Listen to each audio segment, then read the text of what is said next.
जब मैं शहर से पढ़ाई पूरी करके वापस गांव लौटा तो मुझे यकीन था कि घर वालों को बहुत खुशी होगी और सच में ऐसा ही हुआ।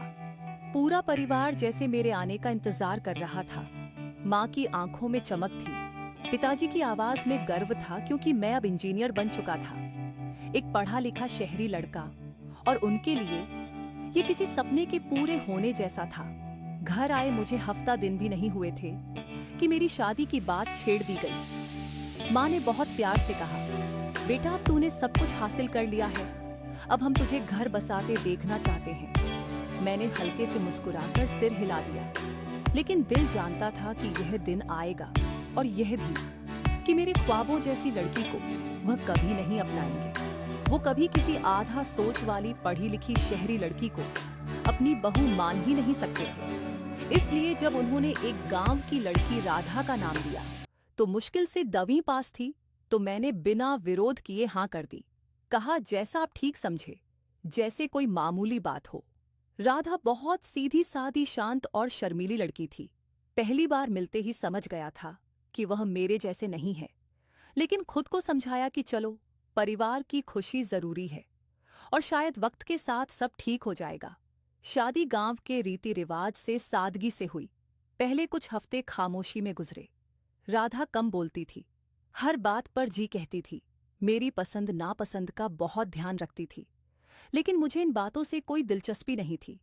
मुझे वह जोश, वह बातें, वह समझ चाहिए थी जो मैंने अपनी यूनिवर्सिटी की दोस्त अनिका में देखी थी। कभी कभी राधा की मासूमियत पर तरस आता, लेकिन ज्यादातर समय मुझे लगता कि वह मेरे लायक नहीं है। एक रात मैंने उससे पूछा, तुम दिन भर क्या करती हो? वह धीमे से बोली, आपके कपड़े धोती हूं, खाना बनाती हूं और माँ जी की दवा देती हूं। मैंने ठंडी आवाज में पूछा, और कुछ कोई किताब, कुछ नया सीखने की कोशिश? वो चुप हो गई। शायद मेरी नाराजगी महसूस कर ली थी। मैं अक्सर यूनिवर्सिटी की बातें याद करता, वह शामें दोस्त, खासकर अनिका, जो मुझसे बहुत प्यार करती थी और मैं भी उससे बहुत प्रभावित था। वह खूबसूरत, समझदार और खुद अपने फैसले लेने वाली थी। कभी हिम्मत नहीं हुई कि अपने माँ पिताजी से उसके बारे में बात करूं, क्योंकि जवाब पता था। लेकिन अब जब माँ बाप इस दुनिया में नहीं थे, फैसले मेरे हाथ में थे। पर तब तक मैं एक ऐसे रिश्ते में फंस चुका था जो मुझे बांधता तो था मगर जोड़ता नहीं था। राधा अब मेरे लिए बोझ बनती जा रही थी। वह बुरी नहीं थी, बस मेरे जैसे नहीं थी। मैं उसे बदलना भी नहीं चाहता था। मुझे वह लड़की याद आती थी जिससे मैं खुलकर बात करता था, हंसता था, बहस करता था, जिसके साथ सपने देखे थे। मैं अंदर से थक चुका था। एक दिन आईने में खुद को देखा और सोचा, क्या यही जिंदगी है? उसी रात मैंने बिना कुछ छुपाए साफ कह दिया, राधा तुम मेरे लायक नहीं हो, मैं तलाक चाहता हूं। वो कांप गई जैसे जान ही निकल गई हो। उसने मेरी ओर देखा, शायद यह सोचकर कि मैं मजाक कर रहा हूं, लेकिन मेरे चेहरे पर कोई नरमी नहीं थी। वो जमीन पर बैठ गई और मेरे पैरों में गिरकर रोने लगी। बार बार कहने लगी, मैं सब कुछ कर लूंगी, प्लीज आप मुझे तलाक मत दो, जैसा तुम कहोगे वैसा ही जिंदगी जी लूंगी। उसकी आवाज भर आई थी, लेकिन मैं सुन तो रहा था, पर ऐसा लग रहा था जैसे कोई अजनबी बोल रहा हो। मेरे दिल में थोड़ी हलचल हुई, लेकिन मैंने उसे नजरअंदाज कर दिया। मैंने तय कर लिया कि मैं उसे तलाक तो नहीं दूंगा, लेकिन उससे रिश्ता तोड़ लूंगा। मैंने माँ के गहने, अपनी कुछ जमा पूंजी और जरूरी चीजें उसे सौंपते हुए कहा, यह सब तुम्हारा हक है, मैं तुम्हें खाली हाथ नहीं छोड़ रहा। उसने बस धीरे से सिर हिलाया, जैसे अब उसकी जिंदगी के फैसले उसके हाथ में नहीं रहे। 2 दिन बाद मैं शहर लौट आया और राधा गांव में रह गई। कुछ दिन बाद मैंने अनिका से फिर बात शुरू की। वही अनिका जो मेरी यूनिवर्सिटी की दोस्त थी, जिससे मैं कभी थककर बात करना बंद नहीं करता था। जब उसने सुना कि मेरी पहले से ही शादी हो चुकी थी, तो हैरान रह गई। मैंने हंसते हुए कहा, गलती हो गई थी, अब सुधार ली है। वह भी हंसी और मैंने साफ कहा, अब तुम्हारी बारी है। कुछ महीनों में ही हमने कोर्ट मैरिज कर ली और किसी को कुछ बताना जरूरी नहीं समझा। अनिका के लिए यह एक नई शुरुआत थी और मेरे लिए एक पुराना सपना जो अब पूरा हो रहा था। हम दोनों कनाडा चले गए। अनिका को वहां नौकरी मिल गई और मुझे भी एक कंपनी में मैनेजर की पोस्ट मिल गई। शुरुआत के दिन अच्छे थे। नया शहर, नई जिंदगी, पार्टियां ऑफिस डिनर जैसे फिल्म की कहानी हो। लेकिन धीरे धीरे अनिका का बर्ताव बदलने लगा। हर बात पर मुझे टोकती, कभी मेरे बात करने की शैली पर, कभी कपड़ों पर, तो कभी दोस्तों पर। एक दिन उसने ताना मारा, तुम अब भी देहाती जैसे हो, थोड़ा अपडेट होना पड़ेगा। मैंने हंसकर टाल दिया, लेकिन पहली बार मुझे अपनी औकात का एहसास करवाया गया। फिर एक दिन उससे बच्चा होने की बात की तो उसने कहा, मुझे प्रमोशन मिलने वाला है, बच्चा मेरी रफ्तार को रोक देगा। जब मैंने कहा मुझे भी अपना बच्चा चाहिए तो उसने कहा, अगर बच्चे इतने प्यारे लगते हैं तो अपनी पहली पत्नी के पास चले जाना था। ये सुनकर जैसे किसी ने मेरे मुंह पर थप्पड़ मारा हो।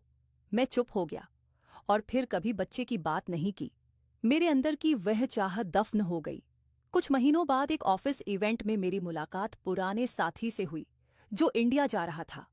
उसने पूछा, तुम्हारी गांव वाली पत्नी का क्या हुआ? मैंने कंधे उचकाकर कहा, छोड़ दी। उसने अफसोस जताया और कहा, सुना है अब वह बहुत आगे बढ़ गई है।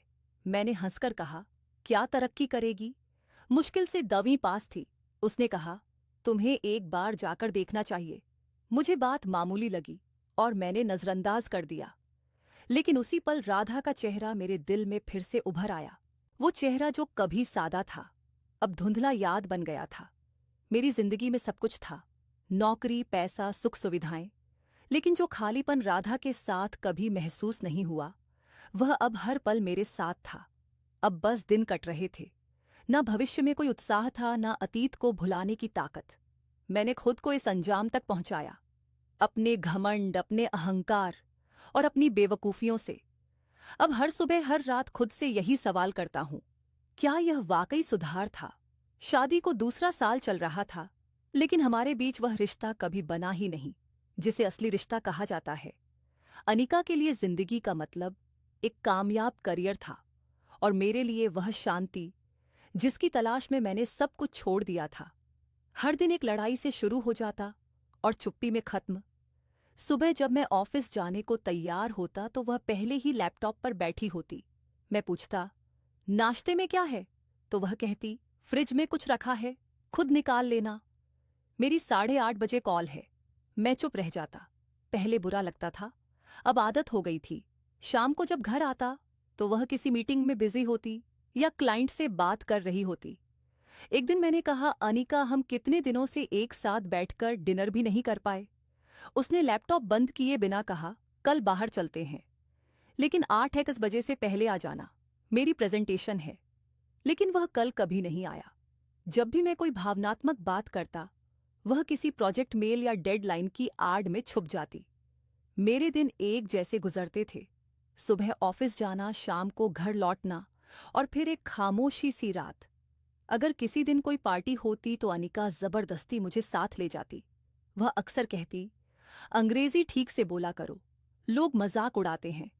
मैं खुद से नफरत करने लगा था, अपनी पहचान से, अपनी आवाज से, अपने सोचने के तरीके से।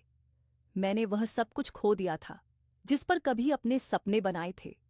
फिर एक दिन ऑफिस में हमारे एचआर हेड ने बताया कि अगले हफ्ते एक इंटरनेशनल बिजनेस वूमन हमारी कंपनी आएंगी, एक बड़ी डील पर बात होगी, सबको तैयार रहने को कहा गया। मुझे तो यह आम सी बात लगी, पर मेरे साथी काफी उत्साहित थे। जब उनका नाम बताया गया तो मैं भी पहचान नहीं पाया। अगले हफ्ते सब अफसर लाइन में खड़े थे, अच्छे कपड़ों में, पूरे आत्मविश्वास के साथ। जब वह महिला कमरे में दाखिल हुई तो मेरी सांस अटक गई। वही चाल, वही आंखें, लेकिन अब एक बदला हुआ रूप, महंगे कपड़े, आत्मविश्वास से भरा चेहरा और वही मुस्कान। वह राधा थी, वही जिसे मैंने कभी कहा था कि तुम मेरे लायक नहीं हो। मुझे ऐसे लगा जैसे जमीन खिसक गई हो। मीटिंग शुरू हुई। उसने बहुत शानदार तरीके से कंपनी का परिचय दिया और सब सवालों का जवाब बखूबी दिया। मुझे उसकी बातों से ज्यादा उसकी बदली हुई शख्सियत ने हैरान कर दिया। कैसे वह इतनी मजबूत बन गई? वह लड़की जो मेरे सामने कुछ बोल नहीं पाती थी, आज सबके सामने आत्मविश्वास से बोल रही थी। मीटिंग खत्म होने के बाद सबने उसकी तारीफ की, कुछ ने फोटो भी खिंचवाई। मैं पीछे हट गया ताकि वह मुझे ना देखे, लेकिन उसने देख ही लिया। वो एक पल के लिए रुकी, फिर मेरी ओर बढ़ी और पूछा, तुम यहां? मैंने बस सिर हिलाया, हाँ। फिर वह बोली, बहुत दिन हो गए। मैंने भी सिर झुकाकर कहा, हाँ, बहुत दिन। कुछ पल खामोशी रही। फिर मैंने पूछा, तुमने यह सब कैसे किया? उसके चेहरे पर एक हल्की मुस्कान आई। ये कहानी फिर कभी और सुनेंगे। वह चली गई, लेकिन मैं वहीं खड़ा रह गया, जैसे किसी ने मुझे आईना दिखा दिया हो। शाम को ऑफिस की खिड़की से बाहर देखते हुए मैंने खुद से कहा, शायद वह मेरे लायक नहीं थी, बल्कि मैं ही उसके लायक नहीं था। मीटिंग खत्म होने के बाद सब लोग चले गए, लेकिन मैंने बहाना बनाया कि मुझे उससे कुछ और जानकारी चाहिए। वह रुक गई, शायद समझ गई है कि मैं क्या चाहता हूं। हम एक साइड रूम में बैठे और दरवाजा बंद हुआ तो मुझे अपने अंदर का शोर सुनाई देने लगा। मेरी आवाज कांप रही थी। ये सब तुमने कैसे किया? वह आराम से बैठी थी।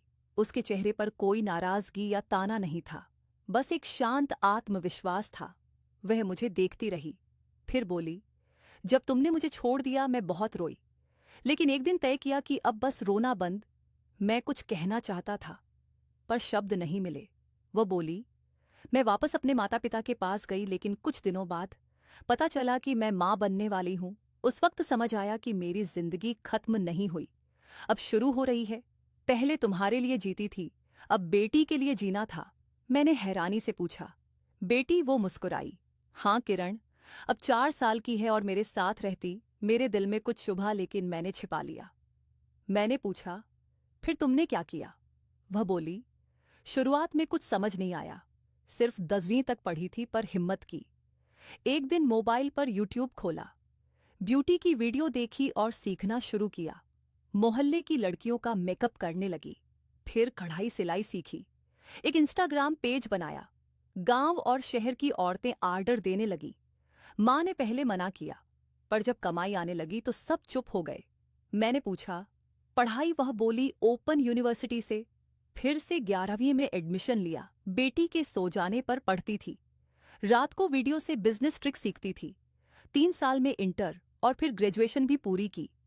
मैं चौंका, यह सब कैसे किया? वह मुस्कुराई और कहने लगी कि जब इंसान अंदर से टूटता है तो या तो सब बिखरता है या खुद को जोड़ता है। मैंने खुद को जोड़ा। उसकी बातों में दिखावा नहीं, बल्कि असली गर्व था। मैंने पूछा, क्या? दोबारा शादी का सोचा। थोड़ी देर चुप रही, फिर बोली, क्या जरूरत है? मेरा मकसद पहचान बनाना था, जो अब बन चुकी है, बेटी के लिए। मैं मां भी हूं, बाप भी और दोस्त भी। मैंने नजरें झुका ली, मेरे अंदर खालीपन था। वह बोली, मैंने तुम्हें कभी बद्दुआ नहीं दी, बस यही चाहा कि तुम्हें समझ आए कि औरत सिर्फ रोती नहीं, बनाती भी है। मैंने पूछा, क्या मैं अपनी बेटी को देख सकता हूं? वह नरमी से बोली, अभी नहीं, वह यहीं है, लेकिन यह मुलाकात वक्त मांगती है। मैं कुछ देर वहीं पर बैठा रहा। उसने बताया कि कैसे उसे अपना बिजनेस रजिस्टर कराया, शहर में एक छोटी वर्कशॉप खोली और गांव की लड़कियों को ट्रेनिंग देना शुरू की। उसका मकसद था कि कोई लड़की किसी मर्द के सहारे जीना ना सीखे। वह अपनी बेटी से हर रोज कहती है, किसी से मत डरना, यहां तक कि अपने पापा से भी नहीं। अगर वह मुझे एक मजबूत मां के रूप में देखेगी तो खुद भी कभी झुकेगी नहीं। मैं अंदर से टूट चुका था, लेकिन बाहर से शांत था। वह वही लड़की थी जिसे मैंने कभी कम समझा था, और आज मैं खुद को हीन महसूस कर रहा था। हमने हाथ मिलाया और वह दरवाजे की तरफ बढ़ गई। जाते जाते उसने कहा, तुमने जो छोड़ा था वह अब तुम्हारे लिए नहीं बचा, लेकिन अगर कभी अपनी बेटी से मिलना चाहो तो दरवाजा बंद नहीं होगा। मैं वहीं कुर्सी पर बैठा रह गया। वह कमरा जो कभी तक मीटिंग रूम था, अब मेरे बीते और आज के बीच आईने जैसा बन गया था। उस दिन ऑफिस से सीधा घर नहीं गया, पास के एक पार्क में बैठ गया। मेरी जेब में उसका विजिटिंग कार्ड था, साफ सुथरा सफेद डिजाइन, नीचे उसका नाम और सीईओ फाउंडर लिखा था। मैंने उसे बार बार देखा, जैसे उसमें से कोई और सच निकल आएगा। अगले दिन उसका इंस्टाग्राम देखा, हजारों फॉलोअर्स, ढेरों ऑर्डर्स, वीडियो, स्टोरी, सब कुछ। मैं हैरान था। वही गांव की लड़की जिसे मैंने वक्त की बर्बादी समझा था, अब लोगों के लिए मिसाल बन चुकी थी। मैं बदल चुका था। हर मीटिंग, हर प्रेजेंटेशन में उसकी आंखें सामने आ जाती। पहले झुकी आंखें अब आत्मविश्वास से भरी। एक दिन हिम्मत करके उसे मैसेज किया, क्या मैं आपसे और आपकी बेटी से मिल सकता हूं? जवाब आया, बेटी से मिलने का हक है तुम्हें, इंसानियत का एक मौका मिल सकता है, लेकिन याद रखना, हम अब उसी पुराने मोड़ पर नहीं, एक नई जगह पर है। शाम के 6:30 बजे होटल की लॉबी में खड़ा था, लेकिन अंदर जाने की हिम्मत नहीं हो रही थी। आखिरी बार मैसेज देखा, रूम नंबर 901 7 बजे तक आ जाना, बेटी इंतजार करेगी, मैं नहीं। मैं दिल थामकर कमरे की ओर बढ़ा। सोचता रहा, दरवाजा खुलेगा तो कौन होगा? एक अनजान बच्ची या एक बेटी जो बरसों से मेरा इंतजार कर रही थी। धीरे से दरवाजा खटखटाया। कुछ सेकंड बाद दरवाजा खुला। सामने एक प्यारी सी बच्ची खड़ी थी, गुलाबी कपड़े पहने, 2 चोटियां और हाथ में एक छोटा सा बैग। उसने मुझे देखा और पीछे मुड़कर बोली, मम्मा अंकल आ गए हैं। राधा पर्दे के पीछे से मुस्कुराते हुए निकली। आ जाओ, तुम्हारी बेटी तुम्हारा इंतजार कर रही है। मैं अंदर गया और उस बच्ची ने मुझे एक रंगी बिरंगे कागज दिया। मैंने पूछा, ये क्या है? उसने कहा, ये हम तीनों हैं। मम्मा, मैं और आप, मेरा दिल भर आया। मैंने उससे पूछा, तुम्हारा नाम क्या है? उसने हमको जवाब दिया, किरण। मम्मा कहती हैं, इसका मतलब होता है उजाला। मैंने कहा, सच में तुम एक उजाला हो। हम तीनों बैठ गए। राधा ने कहा, मैं नीचे कैफे जा रही हूं, तुम दोनों बात कर लो, लेकिन याद रखना, तुम सिर्फ मेहमान हो। मैंने सिर हिलाया। किरण मुझसे ढेर सारी बातें करती रही, कभी हंसती, कभी सवाल करती। आप कहाँ से आए हो? मैंने कहा, बहुत दूर से। आप हमारे साथ क्यों नहीं रहते? मैं चुप रह गया। क्या कहता? मैं वह बाप था जिसने कभी अपनी बेटी के बारे में सोचा तक नहीं था। किरण ने बात बदल दी। आपको चॉकलेट पसंद है? मैंने कहा, बहुत। उसने बैग से एक चॉकलेट निकाली। ये मेरी आखिरी है, लेकिन आप ले लो। मैं मुस्कुरा पड़ा, आंखें नम हो गई। ऐसी सच्ची मोहब्बत बहुत कम देखने को मिलती है। 2 घंटे बीत गए। हम बातें करते रहे, उसकी गुड़िया, स्कूल, दोस्त, सब कुछ। हर बात मुझे एहसास दिला रही थी कि मैंने क्या खोया। जब राधा वापस आई तो किरण बोली, मम्मा, क्या हम अंकल को कल फिर बुलाए? राधा ने मेरी ओर देखा और फिर अपनी बेटी से कहा, अगर अंकल के पास समय हो तो वह कल भी आ सकते हैं। किरण ने मुझसे पूछा, आप कल आओगे ना? मैंने धीरे से कहा, हाँ, जरूर आऊंगा। अगले दिन फिर वही वक्त, वही कमरा और वही किरण की खुशी। इस बार मैं उसके लिए रंग, स्टीकर और एक छोटी सी कहानी की किताब लेकर आया। वह बहुत खुश हुई और बोली, आप रोज आया करोगे? मैंने कुछ कहने की कोशिश की, लेकिन राधा ने बात काट दी और बोली, नहीं किरण, अंकल के पास काम होता है, वह जब भी फुर्सत में होंगे आ जाएंगे। मैंने उसकी बात मान ली, क्योंकि मैं जानता था कि कानूनी रूप से मेरा उस रिश्ते से कोई नाता नहीं था, लेकिन भावनाओं की कोई अदालत नहीं होती। 2 दिन बाद जब राधा और किरण की फ्लाइट थी, मैं उन्हें होटल के बाहर छोड़ने आया। किरण ने मुझे गले लगाया और बोली, अंकल आप अच्छे हो। मैंने कहा, तुम बहुत खास हो, कभी भी याद करना, मैं आ जाऊंगा। राधा ने धीरे से कहा, बेटी से रिश्ता रख सकते हो, लेकिन खुद को उसका हकदार मत समझना। मैंने सिर झुकाकर कहा, मैं समझ गया। गाड़ी चली गई और मैं वहीं खड़ा रह गया। हाथ में किरण की वही पेंटिंग थी जिसमें हम तीनों साथ थे। एक मासूम सपना जो अधूरा ही रह गया। होटल से बाहर निकलते समय एक आदमी ने कहा, साहब आपके चेहरे पर अजीब सी चमक है, कोई खास मेहमान थे? मैंने हल्के से मुस्कुराकर कहा, हाँ, मेरी बेटी थी। पहली बार उसे अपनी बेटी कहना मेरे दिल का बोझ हल्का कर गया। लेकिन सच ये था कि वह मेरी बेटे होते हुए भी मैं उसका पिता कहलाने का अधिकार खो चुका था। ये पहचान सिर्फ एक पल की थी, हमेशा की नहीं। उसके जाने के बाद मैं देर तक होटल की पार्किंग में बैठा रहा। कार की चाबी हाथ में थी, लेकिन गाड़ी चलाने का मन नहीं हुआ। पहली बार लगा जैसे मेरे पास सब कुछ होते हुए भी कुछ नहीं है। राधा के शब्द मेरे जहन में गूंजते रहे, बेटी तुम्हारी है, लेकिन उस पर तुम्हारा कोई हक नहीं। उस रात जब मैं घर लौटा तो अनिका ने खुद दरवाजा खोला, जो आम तौर पर वह नहीं करती थी। उसके चेहरे पर सवाल थे जिनका जवाब मैं नहीं देना चाहता था। उसने पूछा, कहाँ थे तुम? फोन क्यों बंद था? मैंने झूठ कहा, काम खत्म नहीं हुआ, देर हो गई। लेकिन मेरी आवाज में भरोसा नहीं था। उसने गुस्से से कहा, झूठ मत बोलो, तुम अपनी पहली पत्नी और बेटी से मिले थे। मुझे सब पता है। मैंने कोई जवाब नहीं दिया और चुपचाप कमरे की तरफ बढ़ गया। वह पीछे से बोली, इतने सालों बाद तुम्हें वह माँ बेटी कैसे याद आई? ये समझ आया कि तुम्हारी जिंदगी में कुछ खाली है? मैं रुक गया और कहा, हाँ, शायद अब समझ आया। उसने फिर पूछा, क्या मैं तुम्हारी जिंदगी में कभी पूरी तरह आई? मैंने कहा, तुम आई तो थी लेकिन कभी ठहरी नहीं। हमेशा अपने करियर, आज़ादी, खुद की अहमियत के पीछे भागती रही।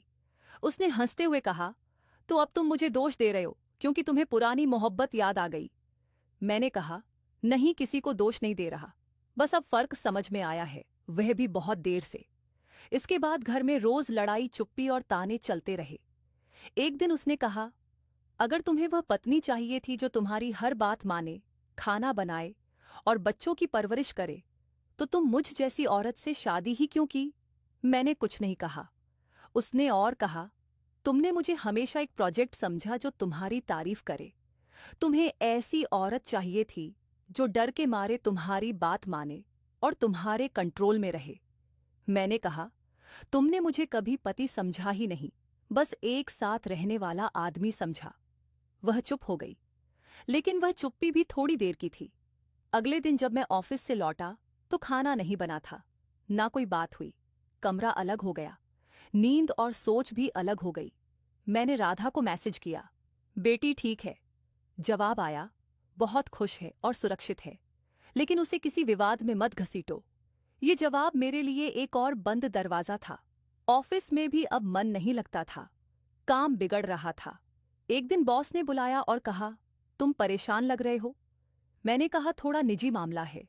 उन्होंने कहा, अगर निजी परेशानियां दिल पर हावी हो जाएं, तो काम को भी खत्म कर देती है।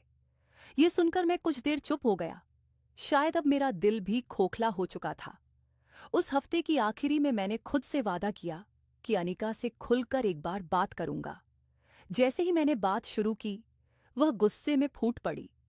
अगर तुम्हें अपनी बेटी से मिलना है तो मिल लो, लेकिन ये मत समझना कि यहां अब तुम्हें कोई इज्जत या सुकून मिलेगा। मैंने कहा, मुझे इज्जत नहीं चाहिए, बस थोड़ा सा सुकून चाहिए। उसने कहा, सुकून तुमने खुद छोड़ा था।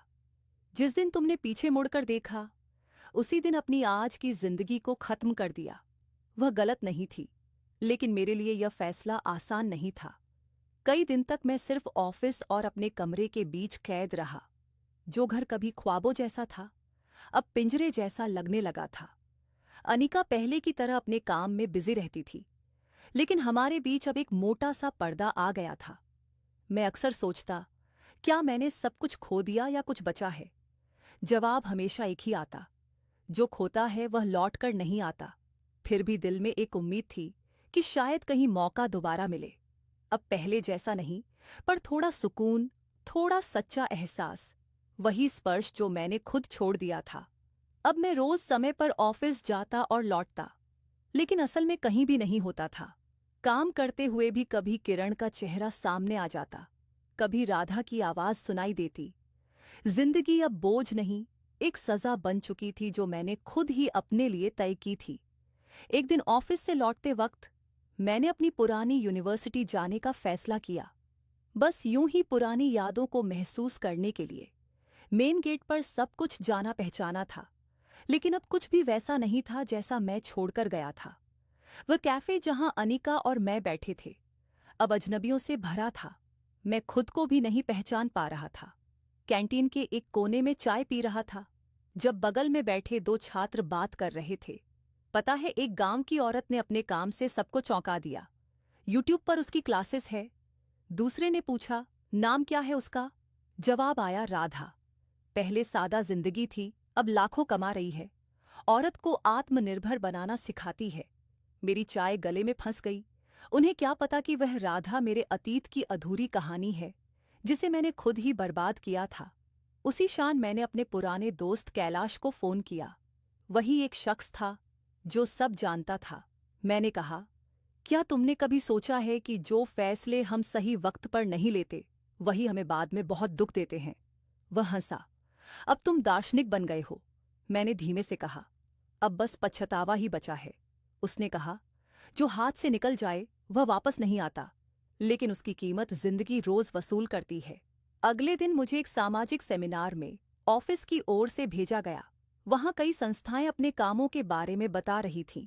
तभी एक औरत मंच पर आई। वह राधा थी। वही आत्मविश्वास, वही आवाज, वही चमक, जिसे मैं खो चुका था। उसने कहा, हम औरतें अक्सर सहारों की तलाश में हर वक्त गवा देती हैं। हमें खुद अपना सहारा बनना सीखना चाहिए। फिर उसने अपनी संघर्ष भरी छोटी सी कहानी सुनाई। मैं चुपचाप सिर झुकाकर सुनता रहा। सेमिनार खत्म होने पर मैंने उसे एक तरफ रोक लिया। राधा, उसने मुझे देखा जैसे पहले से जानती हो कि मैं कुछ कहूंगा। मैंने कहा, मुझे कुछ कहना है। वो बोली, कहो, लेकिन उसकी आवाज अब भावना से नहीं सच्चाई से भरी थी। मैंने कहा, मैंने तुम्हें समझा नहीं। अगर उस समय तुम्हें थोड़ा समझा होता तो शायद हम। उसने धीरे से कहा, जो तुमने छोड़ दिया था वह अब सिर्फ तुम्हारी याद में है, मेरी सच्चाई बन चुका है। मैंने कहा, तुम बहुत मजबूत हो। वह मुस्कुराई। मैं सिर्फ वही हूं जो हर औरत बन सकती है, अगर वह टूटने के बाद खुद को फिर से जोड़ने का फैसला करे। उस दिन के बाद मैंने उसे कभी नहीं रोका। कोई सवाल नहीं, बस एक खालीपन हमेशा के लिए रह गया। हर बार जब कोई बाप अपनी बेटी के साथ खेलता या कोई पति अपनी पत्नी की सफलता पर गर्व करता तो मेरे दिल का वह खाली कोना फिर से भर उठता है। उस दिन ऑफिस से निकलते समय मैंने पहली बार गौर किया कि मेरी कार पुरानी हो चुकी है। कभी वह गाड़ी मेरे लिए गर्व की चीज थी, अब सिर्फ एक सवारी रह गई थी। जिसे कभी मैं अपनी जिंदगी के ख्वाब समझता था, वह अब सिर्फ दिन काटने का एक जरिया बन गया था। आईने में खुद को देखा।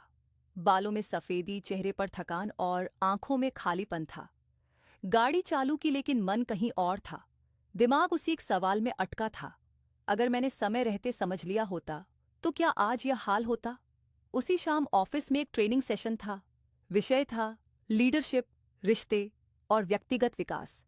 जो बोलने वाली थी वह कोई और नहीं बल्कि राधा थी। उसका नाम सुनकर मैंने तुरंत रजिस्ट्रेशन करवा लिया।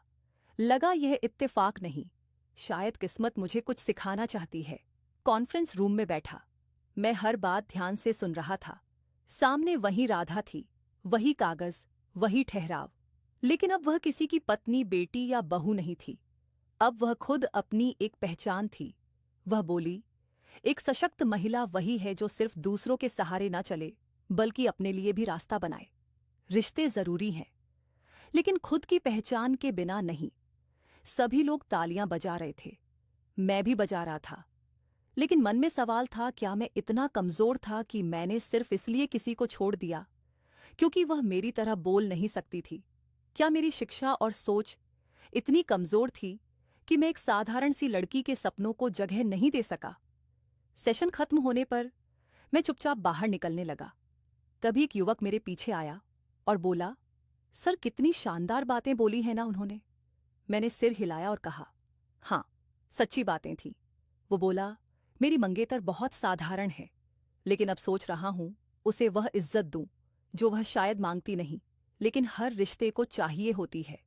मैंने उसकी तरफ देखा और कहा, अगर तुम यह आज समझ गए हो तो तुम मुझसे बेहतर हो।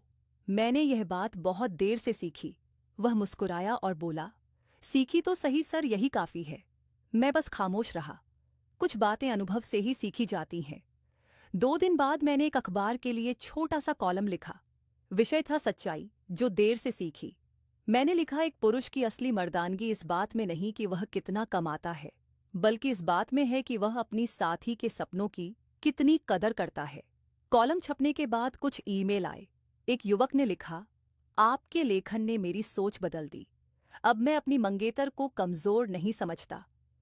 किसी और ने लिखा, आपकी बातों ने मुझे अपने रिश्ते को फिर से समझने पर मजबूर कर दिया।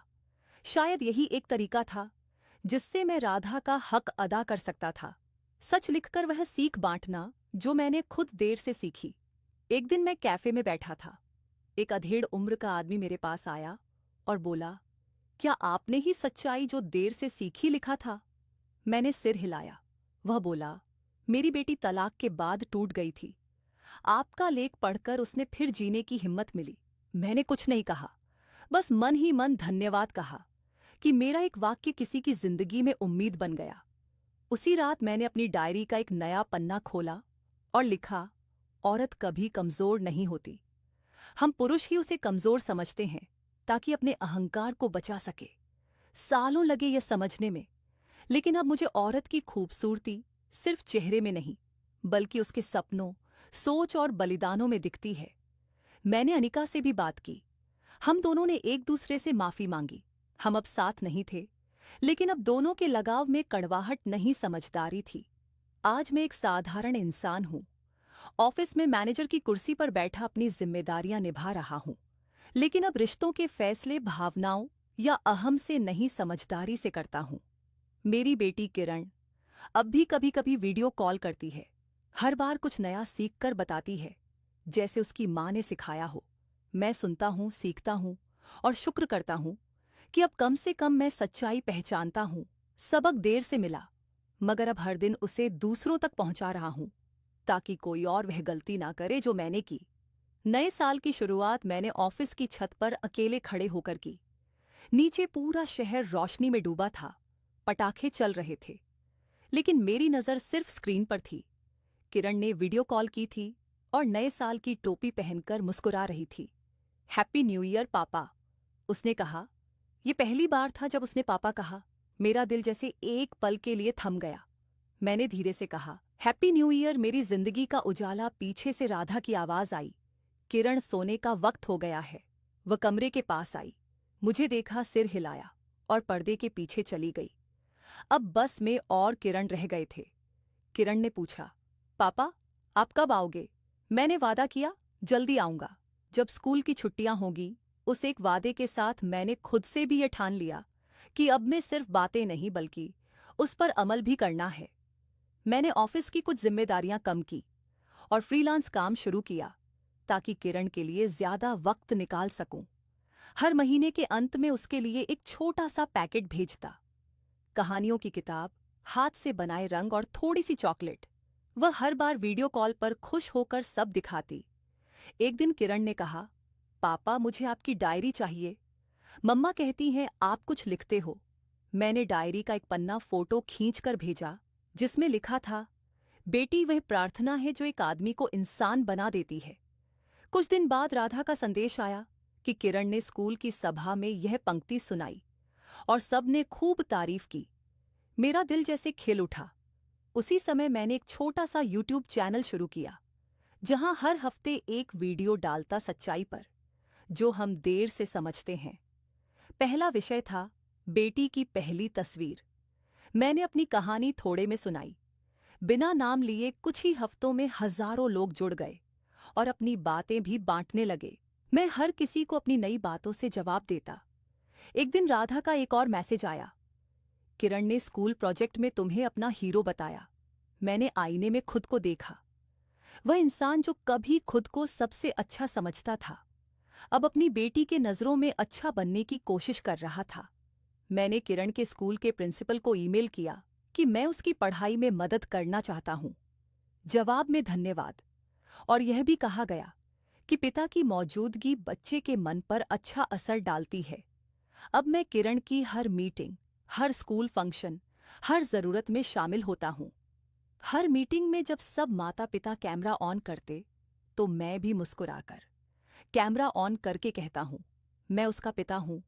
एक दिन राधा ने कहा, शायद अब तुमने सीख लिया है, लेकिन याद रखना, बेटी के लिए तुम्हारा होना तुम्हारी जिंदगी से भी ज्यादा कीमती है। मैंने जवाब दिया, अब मैं कभी गायब नहीं रहूंगा।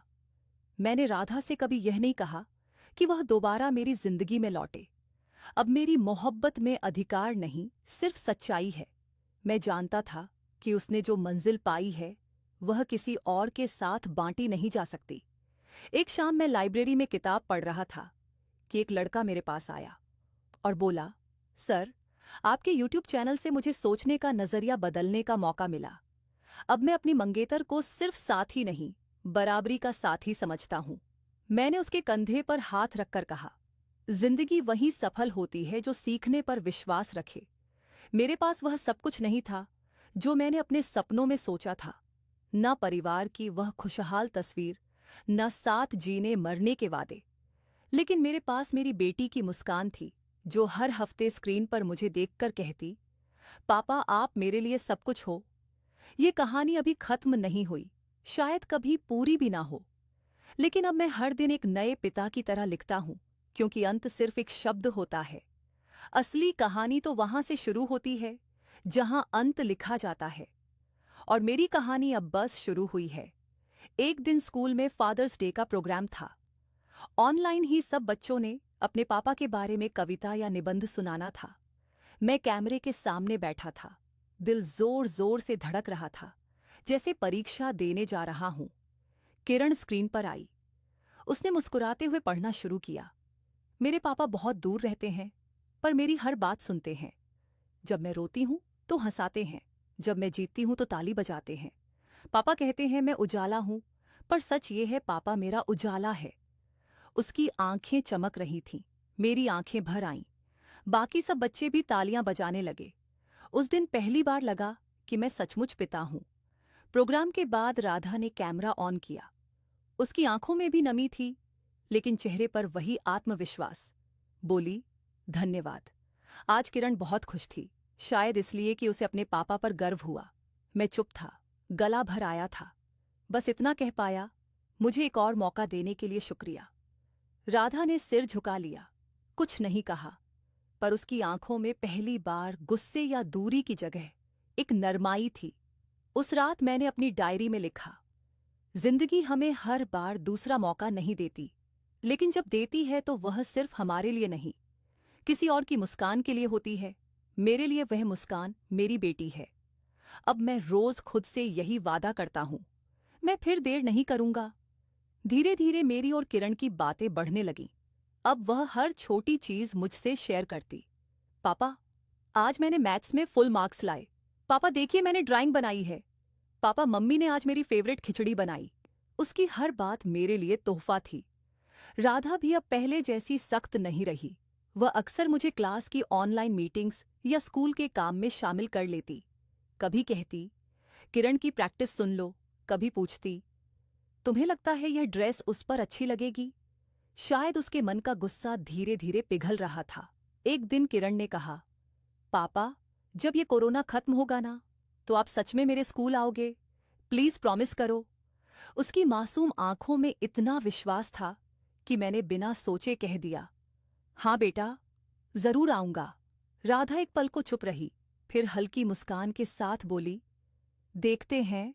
उस दिन मुझे लगा मैं अभी भी उस घर का दरवाजा खटखटा सकता हूं जो कभी मेरा था।